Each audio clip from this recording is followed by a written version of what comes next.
SERV stock analysis tomorrow and onward. In this 1 minute video, I'm telling you whether SERV Robotics stock is a buy or not for me. So watch this short 1 minute video till the end to find out. I'm generally still pretty bullish and I'm looking forward to taking it even higher, you know, the price and whatnot. The only case in which I will do that is if the price pulls back into my demand area and gives me a double break, and it still says I'm waiting for the rules to be met in order for me to do so. And we are on the right path. We are on the right path. Finally, we've entered the zone. That's what I like to see. Finally, I'm just going to do this.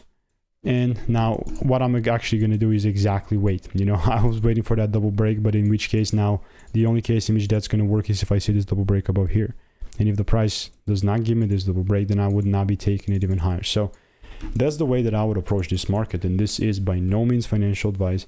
All I'm using is the strategy that's previously given me thousands of good predictions. So if you want to learn the strategy for free, check the first link in the description. All reviews are 5 stars. And I will be seeing you in the next one. Goodbye and enjoy.